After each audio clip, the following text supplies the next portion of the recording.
What's going on, everybody? It's the Scene Snob here, and I am back again with another episode of the Scene Snobs podcast. Thank you for joining us. Lots been going on. This week has been John Carpenter Appreciation Week, and every episode on the show, every series on the channel, I should say. So if you go to scenesnobs.com, we have tons of different shows, videos, and podcasts, and we've been covering John Carpenter's body of work.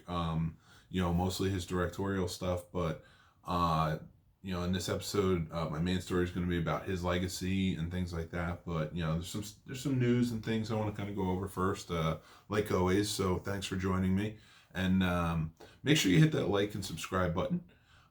Hit the notifications button on any platform, any podcast platform you're watching or listening, or on the YouTube channel if you're watching, because we have content come out every day. And I want you guys to know that know where it's coming from and know that it's there. So some great stuff. We have a new show we just recorded last night with my co-host Rob Gosher. It's called Behind the Box. It's the video, with the Video Store Kids. That's us. We were Video Store Kids. This is a cult classics podcast. We want to talk about the fun, deranged movies we loved when we would go to the video store and rent them over and over and over again. Horror sections, the sci-fi sections, the action sections, all the great stuff that we really loved. So that's what that podcast is for.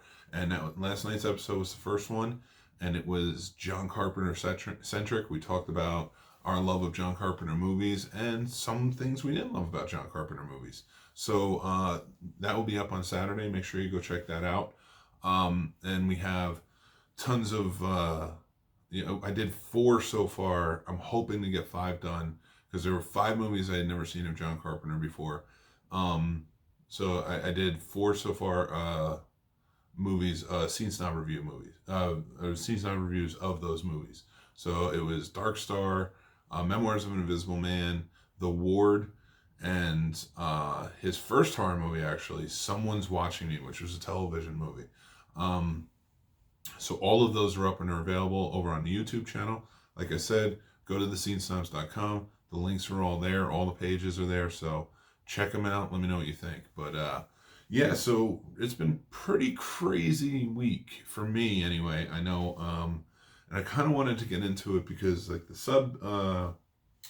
subtopic I want to talk about today is fandoms and like the control of how much control should fandoms have versus what studios are doing to change things up in light of a new world order, I'll say. Like this whole cancel culture, being woke, those things like that.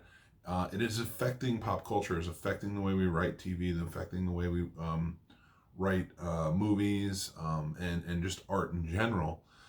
And sometimes really powerfully for the good. There's a lot of awareness being built up, and there's nothing wrong with that. I know woke has kind of a negative connotation, but there is something to being woke. There is something to trying to understand things that you've never understood before because you haven't lived it, and thinking outside the box and just doing something different. Whereas with it can also have a negative connotation because a lot of attacks have been coming in the name of political correctness, representation, inclusiveness.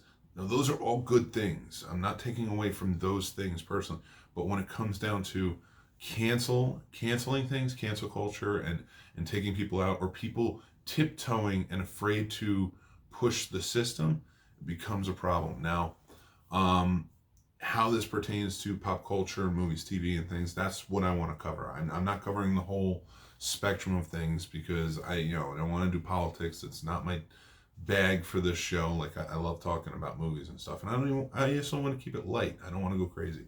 But one thing that has changed for me, and I think that, so let's just go right to it. Like Doctor Who. Doctor Who is my favorite show of all time. It is, my wedding was Doctor Who themed, because my wife loves it too.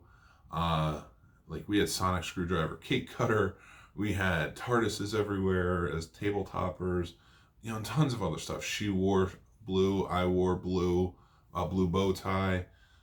She wore Chuck Taylors. Like we it was a very important thing to us. We bonded when we were dating to Doctor Who, and it meant a lot to us because we love that show. So Doctor Who's been going on for a while now, and I have to preface this, and I'm going to talk about it a little bit later, but I want to say Jodie Whittaker as the Doctor, I was excited when she was announced. I think she's a great actress. Watch some of her other stuff. She was great on was Broadchurch. And when she, her playing the Doctor, I think is terrific. I wanted that change. I wanted something to refresh. Going from Eccleston to Tennant was a big refresher because Eccleston was very dark. Tennant was dark as well, but he brought it to a lot more levity to it. Then it went to Matt Smith, and yes, the atmosphere changed, but the levity and the darkness is still kind of there. It's still very similar in tone. Then you went to Capaldi, who was dark again and kind of freshened it up a little bit, but was kind of pessimistic in a way. I love Capaldi. I think his Doctor is great. I mean, I've got the pop up there and tons of other stuff, like him playing a guitar. I loved it. And I loved his journey through it because I felt like the Doctor had an arc in that. Like he went from dark to having that levity. And I love that change in there. When Jodie took over, she has this levity and just kind of like this exploring type of demeanor and tone to her that I really enjoyed. Here's what I didn't enjoy. I didn't enjoy the settings. I didn't enjoy the writing. I didn't enjoy the storylines. And I tried very hard. I kept watching. And this is last season. I haven't seen any of this season. I have a TARDIS on my arm. If you look over there, and you will see it, because I always do videos over in that section. I have a Doctor Who memorabilia shelf, and it's packed to the gills. I can't fit any more on there. I don't like Chris Chibnall's take on the Doctor. It's not Jodie Whittaker's take on the Doctor. I think if she was under any other writer, this thing would thrive. And the reason I want to start the conversation off with this before I get into the news about it, is because I had to ask myself I watched Nerdrotic with Gary Beekler, Doomcock, Geeks and Gamers, things like so. I pay attention a lot to what people are saying from the negative point of view, and I'm not saying that they're negative, but they do have a negative outlook, and I understand it. I understand how they feel about the show and the course that it's set on, and the changes that have been made. But I have been keeping up with every episode. I still read the recaps. I want to know what's going on, and I always tell myself, I'm going to catch up. I just don't have the time to catch up. And then I had to kind of reevaluate, especially in light of recent news with how things have been going with the ratings and the arguing and creators coming out and saying basically that they don't care what the fans think because that's not who they're writing for. They're writing for essentially a woke culture. And to me, Doctor Who has always been the most woke show on TV. If you really boil it down, it's all about inclusiveness. It's all about caring. It's all about finding another way from violence. All those things, all those principles that I think are important, and with everything that's been going on, and one thing that kind of broke my heart, if you go to cosmicbook.news, they have reported that Antiques Roadshow beat out Doctor Who season finale in ratings. It was a huge fall. Now, this was a show that was huge. Close to 20 million followers for some things. Not followers, but viewers for some things. And, not much of a smaller number than that each week. And I went back and I had to reevaluate. Well, why am I not watching? What's going on? Did I give it a fair chance? Am I just am I listening to too much negative and not doing it? So I did go back and I started watching a couple more episodes to kind of keep going. And then I fell out of it again, and I kind of went away from it a little bit more, and I was like, all right, here's the thing. Doctor Who is always this show that I couldn't wait until the next week when the episode was on. When they would take breaks, I was always waiting, listening to the news, when they'd be back, what's going on. I always followed every tidbit with it, every rumor, everything. When they were going through regenerations, or what was happening, or what was going to go on with the companions, are they going to get new companions this season? I followed everything. I have barely even looked up until like most of this news started coming out recently about what's going on. I have no problems with the actors. I don't care how many companions there are. You can have 10 companions in that box. It's big enough. I don't care. As long as the traditions are alive. It's the same. I'm not a purist by any means. I don't mind that. I don't mind if things are changed to a degree, as long as you're respecting a certain legacy in that show. Like, it's the same with Star Trek. Like, I think we should respect the principles that Gene Roddenberry laid down, instead of, just saying we're going to do it our own way, and do it our own way, because he set this up. This was his world.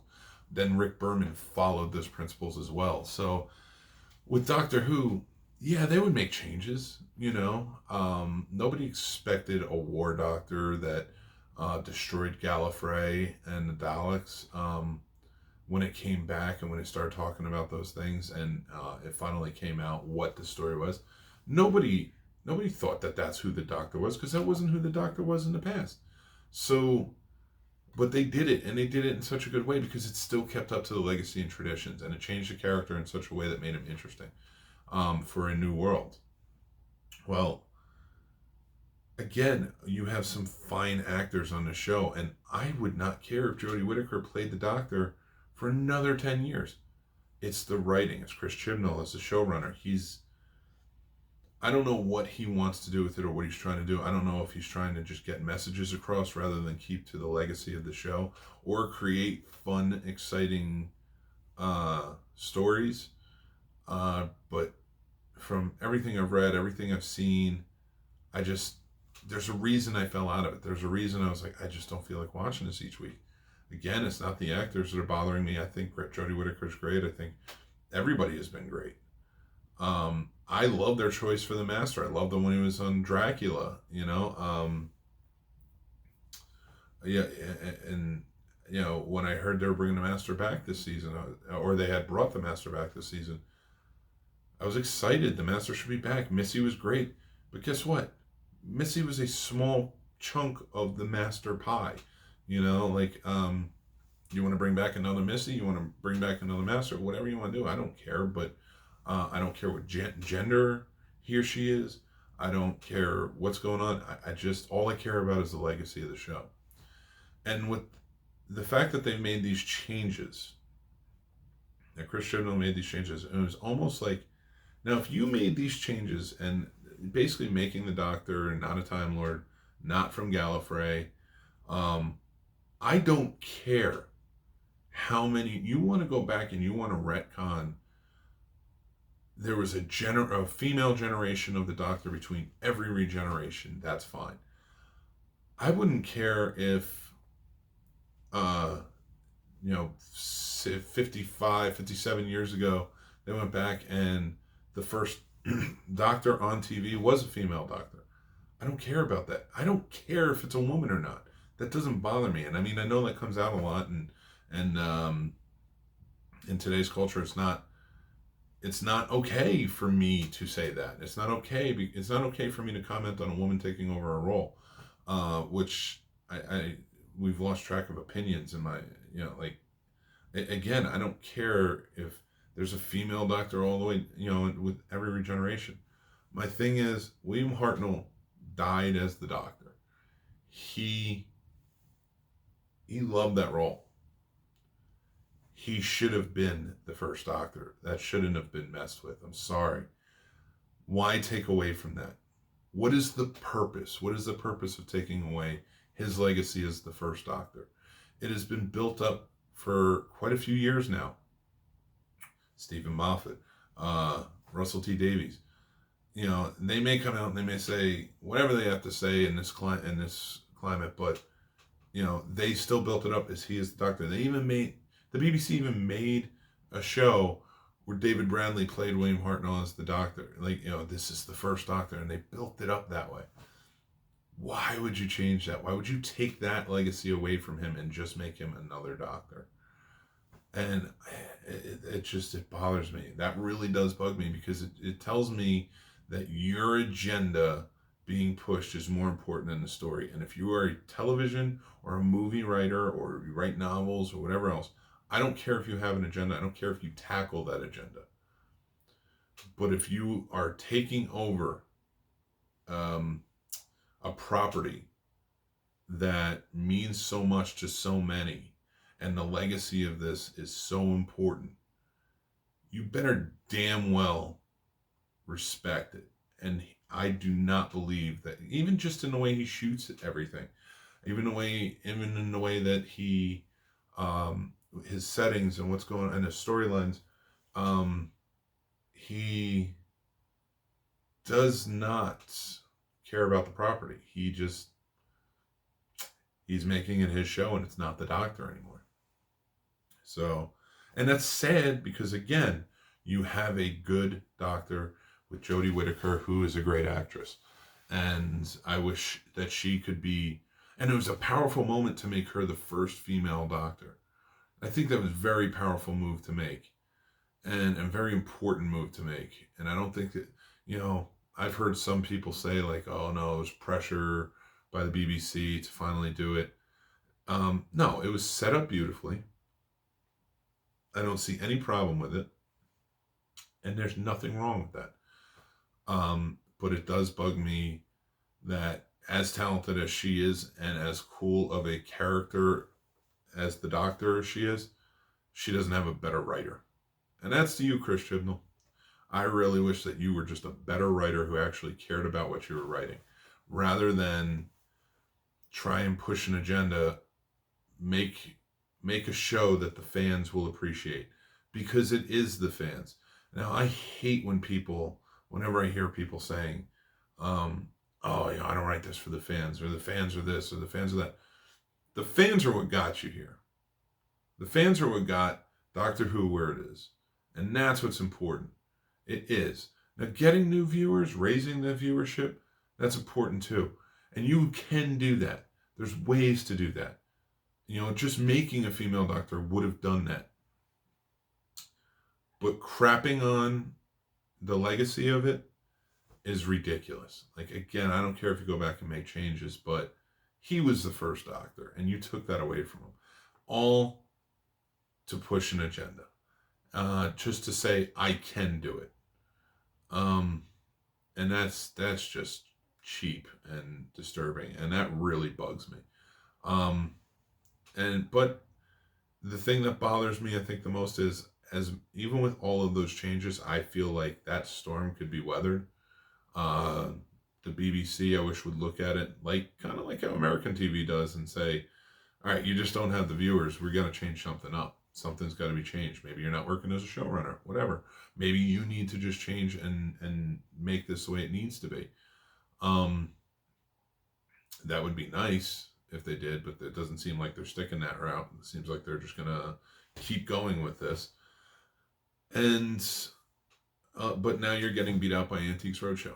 And I hope that this does not lead to a cancellation, because I'd hate to see the Doctor go away, but maybe that's what needs to happen right now. Maybe the Doctor needs to go away for a little while and just kind of refresh. It's sad but true. Yeah, so that's a little heartbreaking. I know, kind of bringing the room down with that, and then I'm going to take it a little bit farther, and then we're going to get to some better things. But so I want to move on to Star Wars. Man, my fandoms are just being beat down lately. So it's come out. I found a report on IndieWire. Star Wars.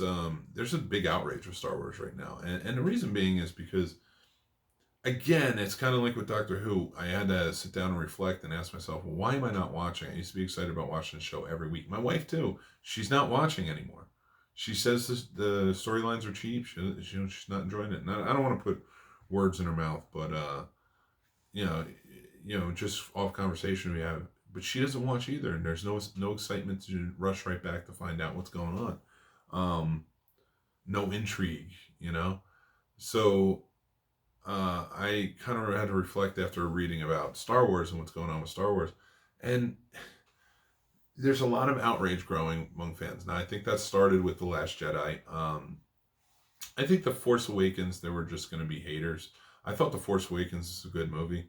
It was fine, and it built on the mythology. I really think that they should, and that's going to kind of be like my fandom conversation of that is like, you need fans to make these movies.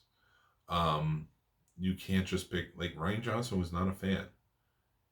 He's a great director. He's a great storyteller. Knives Out. Brick is one of my favorite movies of all time. He's great, but he's not a Star Wars guy. And I didn't hate The Last Jedi, but I often had said in arguments, I was like, The Last Jedi reminds me more of a Star Trek movie than a Star Wars movie. And that doesn't work there. That Star Trek works in Star Trek, works in that world. I thought that chase scene where, could you imagine like the Enterprise is being chased and like they can't jump in the warp because the Romulans are they're just keeping out of safe distance from the Romulans, and they're running out of power and whatever. Like, that would have been a cool movie. Anyway, and that's just speculation, but that would have been a cool movie, and it would have made sense. The most of the work goes on the bridge in Star Wars, like, and the thinking element of it. Yes, they would go to worlds. Don't get me wrong on that. I'm just saying, if you did this story, I thought it was better suited for Star Trek than Star Wars. Now I don't know. Rian Johnson's a Star Trek fan. He certainly is not a Star Wars fan. He did not understand these, and he didn't try to continue the storylines. He tried to end a lot of them. He tried to end what it seemed like he didn't like that JJ set up. Now, JJ, I would argue, is not a Star Trek fan either, but I would argue that he is a Star Wars fan, especially going very practical with Force Awakens and things like that. And I think Rise of Skywalker was a consequence of stepping outside of the elements and getting a director who just did not care about the source material, change things up so much that now you have to bring back the director who didn't want to come back. He told his story, and now he has to fix everything. It's the same as bringing Josh Whedon in to fix Justice League. It just isn't going to work. It just is not going to work. It's two different visions, and the story is not being continued from what the previous movie was.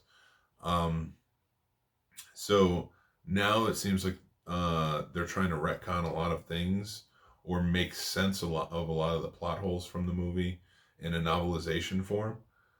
The novelization of Rise of Skywalker. So, IndieWire is put out that it's been, they have this backlash because Rey's father is supposedly now a failed Palpatine clone. I mean, it's weird enough that Palpatine had a kid, but now he didn't. It was a clone of Palpatine. That went wrong. I'm sorry, I have to laugh at it. They're just trying to fix holes. They're trying to fix the holes of, like, why Kylo and Rey kissed. We know why Kylo and Rey kissed. Basically because it was set up with sexual tension from the second one, which made no sense and shouldn't have been there in the first place. There couldn't have been a sign of respect there. I don't know. It was just, I didn't care that Rey was Palpatine's granddaughter. All right, maybe I cared a little, but just leave well enough alone. Stop trying to fix things. Stop trying to fix holes. You made a crappy movie. You made a great TV show in The Mandalorian.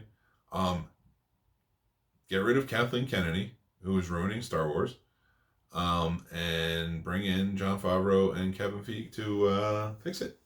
That's what I think. Because now you're bringing in Star Wars fans who respect the source, and we'll fix it. I also think that with Doctor Who, get rid of Chris Chibnall, keep Jodie Whittaker, get rid of Chris Chibnall, pay Stephen Moffat an ungodly amount of money to come in and fix it, or Russell T Davies. And if not them, find somebody who is a fan of the material, who wants to come in and make sure that this ship is righted.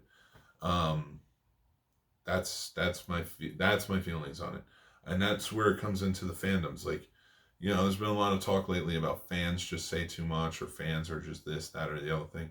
But fans understand it. We live and die by these stories, and to a metaphorical sense. So, going on to that rationale, I wish that we would have.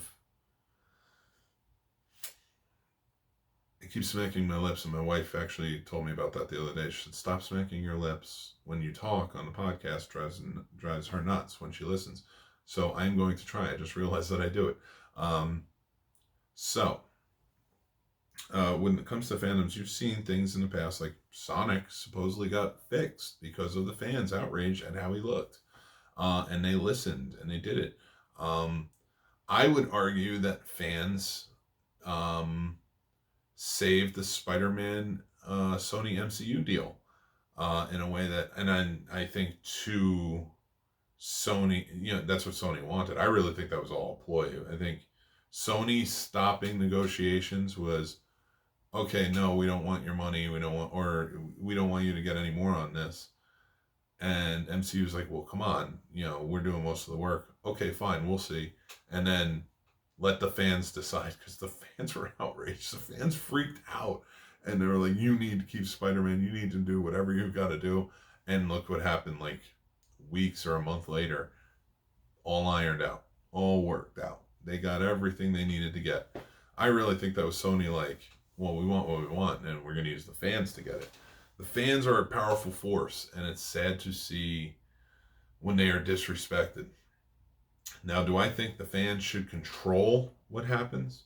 No, not by any means. I don't think the fans should control, because you understand the source material, or you understand that whole universe that you love, does not mean you know how to write, does not mean you know how to create anything other than maybe fan fiction, which, whatever, that's great, do you, but there are professionals out there who know how to structure story,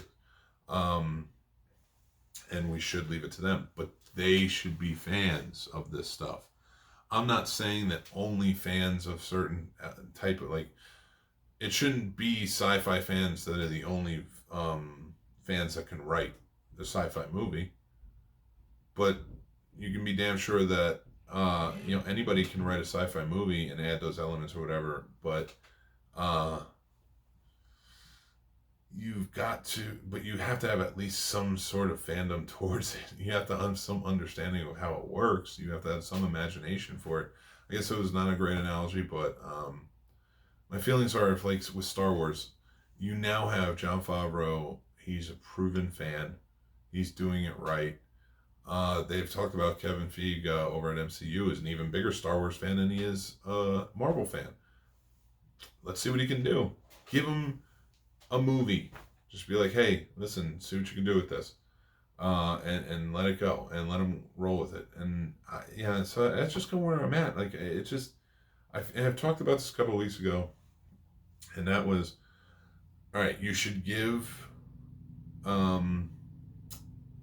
these fandoms should be for the next generation. I brought that up. You can go back and listen to that Scene Snobs podcast. I think it was last week's Scene Snobs podcast. I talked about that, but and my argument was that we should be writing comic books or doing these things for the younger generation so we can inspire them to step up and be part of the fandom. We have a lot of people stepping in who want to take the job, they want the paycheck, they're going to do it, and then they ruin what we love. And the sad thing is, like, you can't even count out Last Jedi, you can't even count out Rise of Skywalker, And I wouldn't want to because it was Carrie Fisher's last roles, and it would be. I think that would just be crappy to do to her. But why couldn't you give her a better movie? It bothers me. And you can't even go back and redo them in some way because they're gone.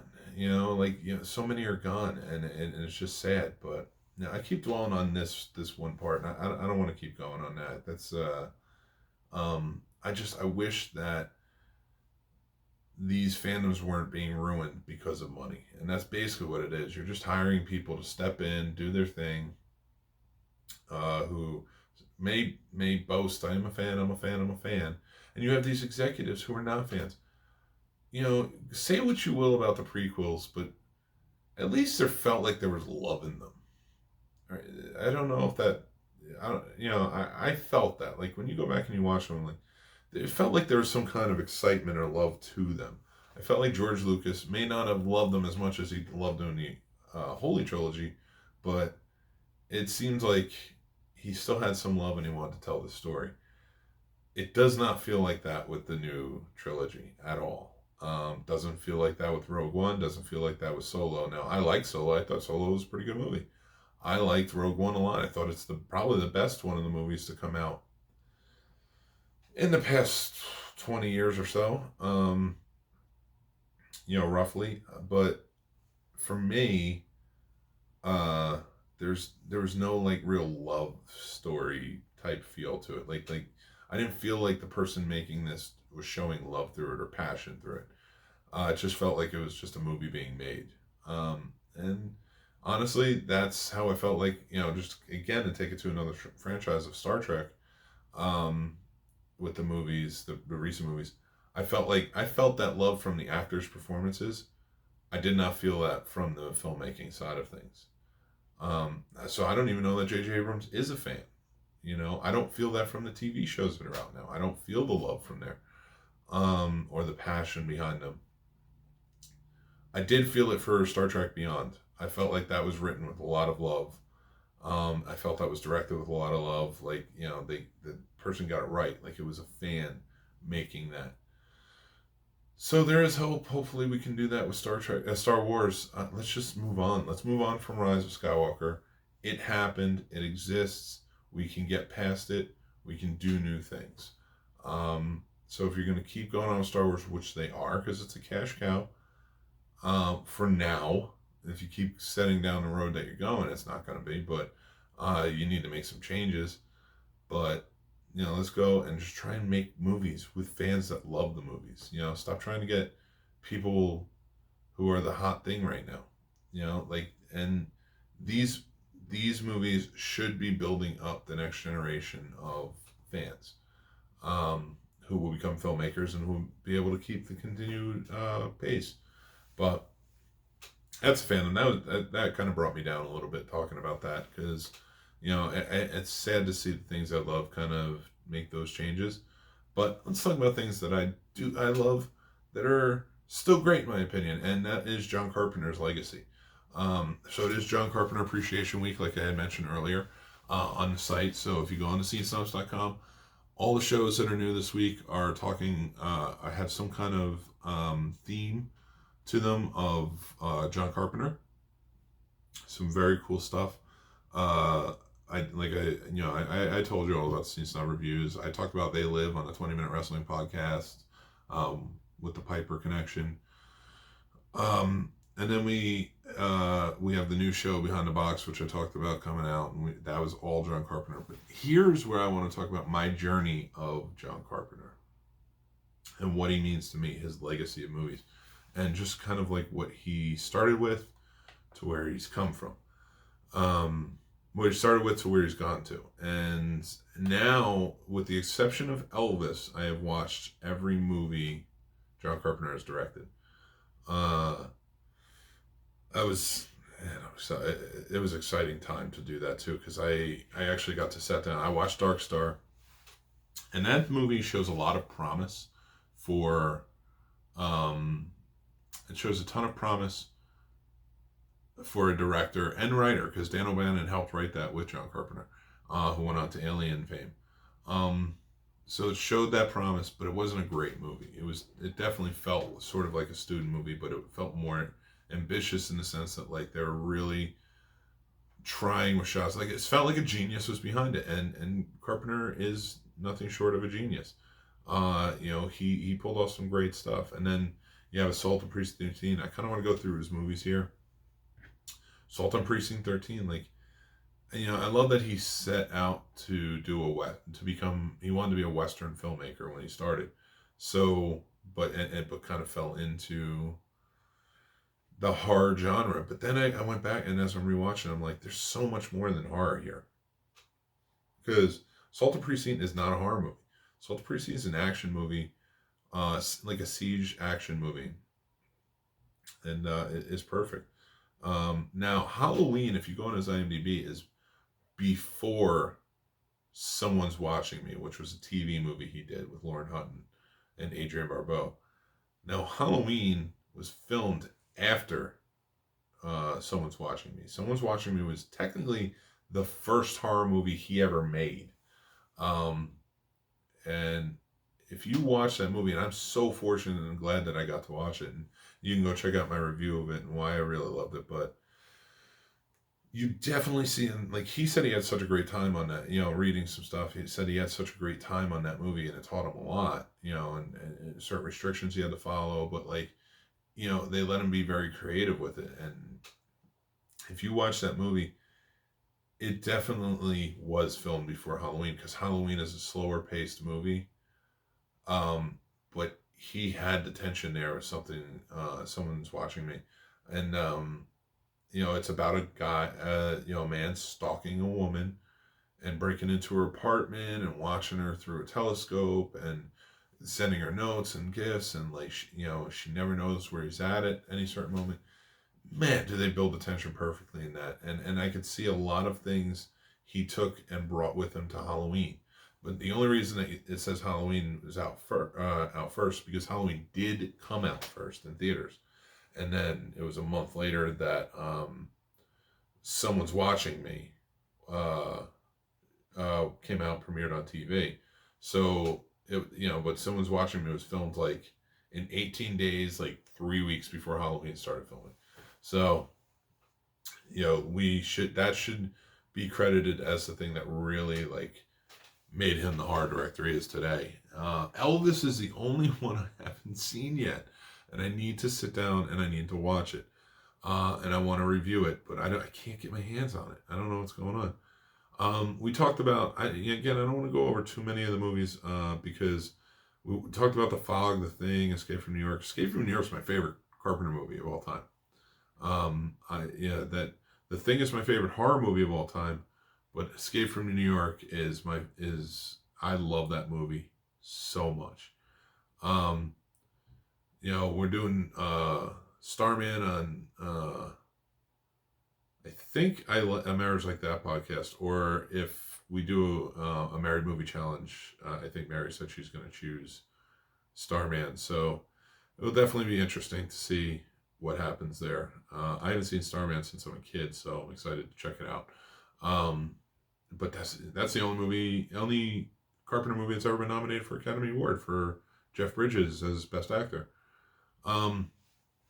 So I know I'm kind of going over his IMDb, and I wanted to kind of discuss what his legacy meant to me. Carpenter's legacy for me was, I remember the first time I saw Halloween. I was in 7th grade. I had been going back and forth to the video store and renting horror movies all the time. And then it was Halloween 6, The Curse of Michael Myers. I knew who Jason was, because in the 80s you couldn't grow up without knowing who Jason was, especially because I lived right across the water from New York City, and when Jason Takes Manhattan came out, that was big. There were posters everywhere.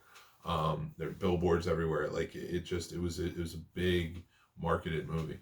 You knew who Freddy Krueger was because like my older brother had the mask and the claw. He would try and scare me all the time.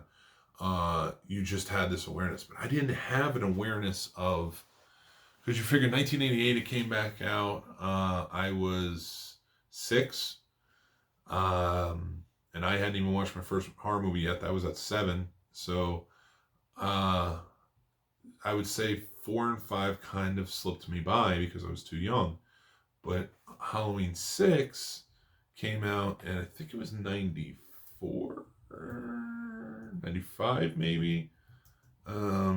Sorry, I want to make sure I'm right for you guys. I don't want to. 1995. That's what it was. So yeah, I was seventh grade, and that was like the first Halloween movie I was aware of like who this was, who Michael Myers was. Like, because I remember like watching the trailers for that, and then I saw the movie, and I was like, who is this Michael Myers, and how is this number 6? And I remember it blowing me away. Like, was it a good movie? No, but like it fed the lore. And I'm like, who is this guy? Who is this Michael Myers? Where did he come from?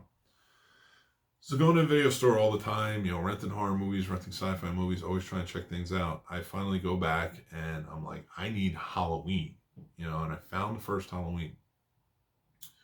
Came home, watched it. I was completely blown away because I was like, how is 6 like this?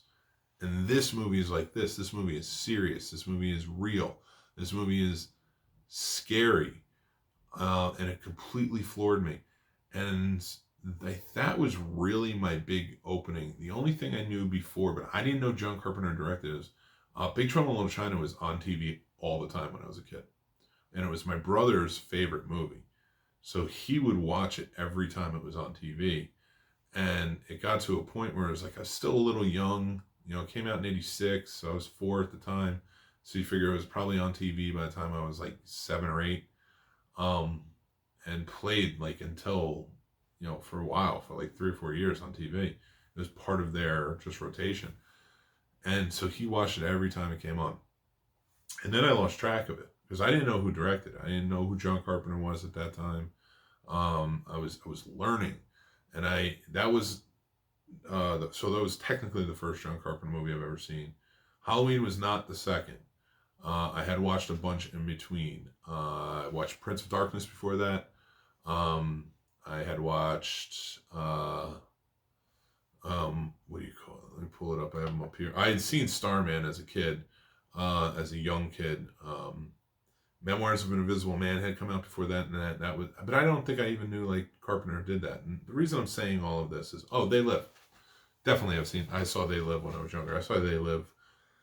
I think I was like 10 because my brother was just like obsessed with that movie, and he got the VHS. When it came out, so maybe 10 or 11.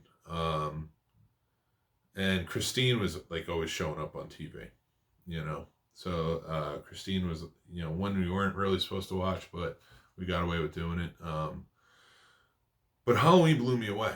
Halloween was like, now I have to watch everything Halloween. And I watched everything Halloween up to like that point.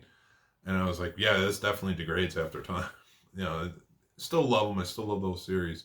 I hated 3 at that point because I didn't know any better. Now it's a very different take. I think it's a great movie. Got to adulthood to appreciate that movie.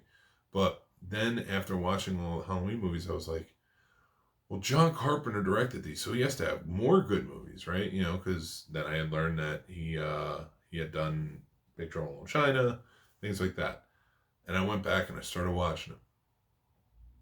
And one of the next movies I had watched was In the Mouth of Madness. And let me tell you something. Now it's a very popular movie. Back then, it was, I don't want to say it was a bomb. I don't think it was a bomb.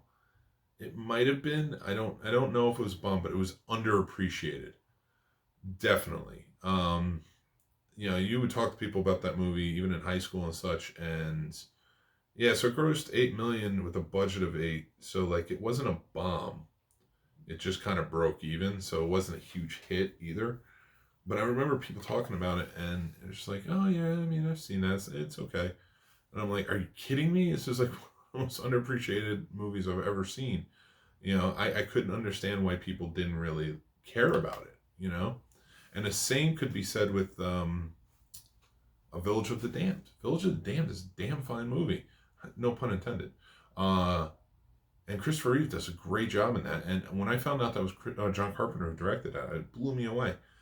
So And the reason I say this is because these are his 90s movies. Like, everybody loved his 80s movies. They Live was a huge hit.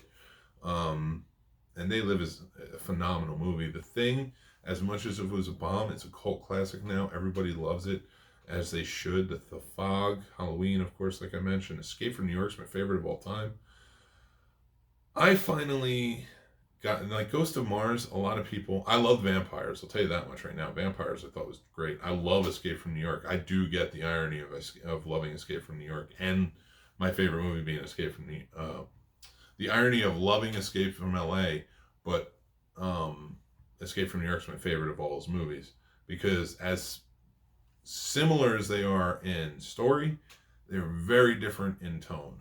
And they're very different in character, but I love it. It's just, Escape from New York is just, it's a goofier version. It's a more lighthearted version. It has Bruce Campbell, and that ending is phenomenal. That ending when he just shuts everything down is terrific. Ghost of Mars, I think, gets a really bad rap. I think for the time, it didn't have the actors that it should have had. You could have probably, I think Jamie Lee Curtis would have been much better in the role of that Natasha Henstridge played. And I'm not saying, I like Natasha Henstridge, I like her work in Species and stuff like that, but if he had Jamie Lee, like a better actress, and maybe, I thought somebody older should have been in the role of that Ice Cube played. Ice Cube wasn't bad, but like, I just thought if somebody older was in the role, I think that movie would have been much different. And I think it would have done much better. But if you watch it, it's not a bad movie. It's shot well. There's a lot of tension built up in it. It's just, they tried to make basically Starship Trooper-esque type of movie, sci-fi movie. And it was kind of out of the wheelhouse of, I think, Carpenter at that point. And then I watched The Ward for the first time the other day, and I gotta tell you, I did not dislike that movie. You can go see my review of it. But I said in the review, it was like, here's a man who was the horror master. He has made so many amazing, memorable things. And that's where I'm coming from with all this. That's why reading off all his resume and things like that, that's where this is all culminating. He made The Ward at a time when everybody else was remaking his movies. Studios were just like, let's remake them. And I feel like the Ward was his way of, like, he didn't do the score. It wasn't his normal guy doing the cinematography. He didn't write it. All he did was direct it. Now, he's done that before. That's happened. That's not, there's precedence for that, but I think this was his way of saying, I'm going to take a job and see if I still have it. Because everybody was basically at that time telling him, we can do your movies better. And they didn't at all. I'd say the closest that came was probably the Fog remake, but even that was not as good as the original, in my opinion. But like, it's hard when you've made all these influential movies, and they are influential movies, and people start remaking them and saying, all right, I'm going to do them better, I'm going to do it better, I'm going to do it my way, because they're fans. And then he goes out and he makes the Ward. I really think at that point, if he had written something, and I don't know why he didn't, I don't know what happened, I get that feeling of he did Masters of Horror, and he kind of ran with that, and then like everybody started remaking everything, and he was like, yeah, I'm going to do a movie, I'm going to show these kids I know how to make a horror movie. And he made a good one. The only problem was he made a story that has been used over and over again. I would have loved to have seen that script in his hands. I wish those writers would have been like, will you look it over? I think as a writer, if he did it, it would have been a lot better of a story. I think he would have probably rounded it out better. And I think if you did fix that story to change an overused plot, it would have made for a much better movie. But the atmosphere of that movie is terrific. The acting is great. Everything about it is really good except for the story. And I didn't hate the story. I liked that plot. When it was done in Shutter Island, when it was done in Identity, when it was done in countless other movies. But I just wish that they added something new to it. So that's where his legacy ends. His legacy ends on a flop. Now he came back and he did he's an accomplished composer and does fantastic music, and we know that. And he did a short film, and I think that kind of revitalized him. Christine short, and they did a short, and he did the music for the new Halloween, and he's coming back for the other two Halloweens. I would love it for him to come back and do some more movies, at least one more. But I want him to do it on his terms. I want him to come back and do the music. I want him to come back and write it. I want him to come back and show everybody. And I don't care if it's a horror or not. Just show everybody that he is the director that we all know. And that is why we appreciate him here. Again, I appreciate all of the movies he made. A lot of people don't. A lot of people would argue with me, but he go back and rewatch his stuff. Like I found it very revitalizing to go back and check out all of his body of work. He's got an amazing legacy. And, with that, I challenge everybody to go back and check it out. And go back and watch the ones, because if you watch Memoirs of an Invisible Man, his effects in that are great. His shots are great. Everything is great about it. It's well acted by everybody except for Chevy Chase, in my opinion, who is just Chevy Chase. He's a guy who could never get out of his own way. So, and we've seen that in his career countless times in other movies. So, there was no hope for anybody to control him on that. So I think that's why I didn't do well. And plus, Chevy Chase was kind of going downhill in his career trajectory anyway because of how he acts on sets. But with that being said, that is my take on John Carpenter's legacy and why I appreciate it. And I do miss going to the video store and renting the VHSs of his movies deeply, and going to see his movies in theaters and things like that. They just showed The Thing over at Alamo Draft House in Winchester for Psycho Cinema, and I've seen The Thing on a big screen because I've been to I belong to a club of sorts called Outpost31.com, and we used to go to Thing Fest back in the day up in Canada. And they showed it on a big screen. They made this whole big deal, and you're around other Thing fans. And I've been lucky enough with Outpost 31 to sit down and listen to Dean Cundey talk about the movie, talk to Nick Castle about John Carpenter's legacy, and just our deep appreciation for it, and his films. So, going that route, I had to do this for the site. I had to make sure we all kind of pulled together and did something. Like, even my wife's taking something away from it. She's like, she said Starman because she wanted to rewatch it, but she's even been kind of getting into the whole John Carpenter thing, and she's not really a horror fan, so it's been really fun.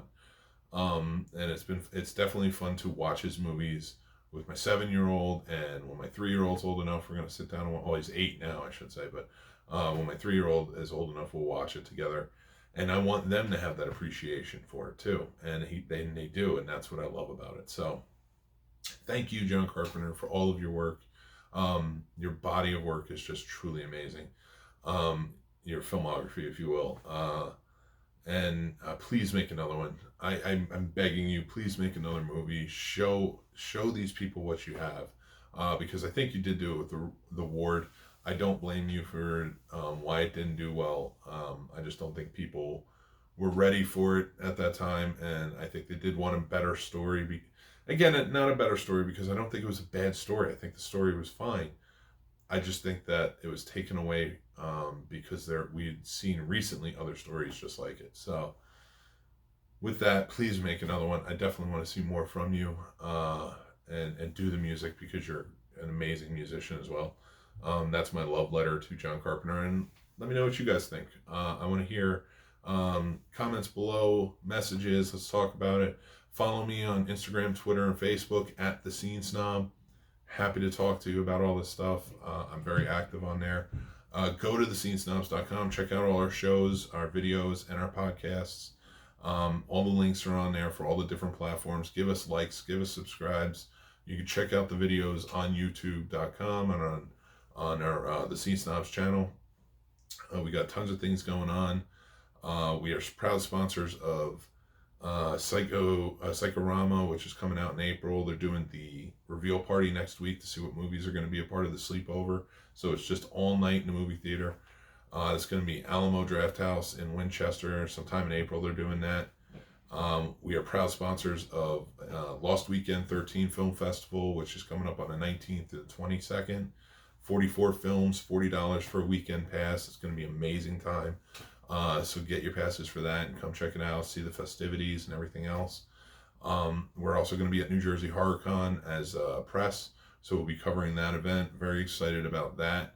Lots of people there I'm hoping to get interviews with and just talk to in general. But make sure you're paying attention to that as well. So with that being said, this is thescenesnobs.com. I am the Scene Snob, Mick Manhattan. Thank you for watching. Next week I think I'm going to have a guest on, so keep an eye out for that. I also did just, there's 2 episodes. One is an interview with Rodman Flender, who's director of Idle Hands and Eat Brains Love.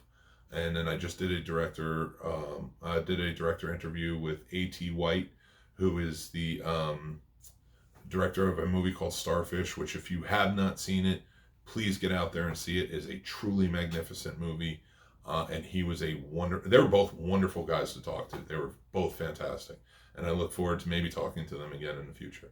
So thanks again for watching, and take care. I will talk to you guys soon. Bye.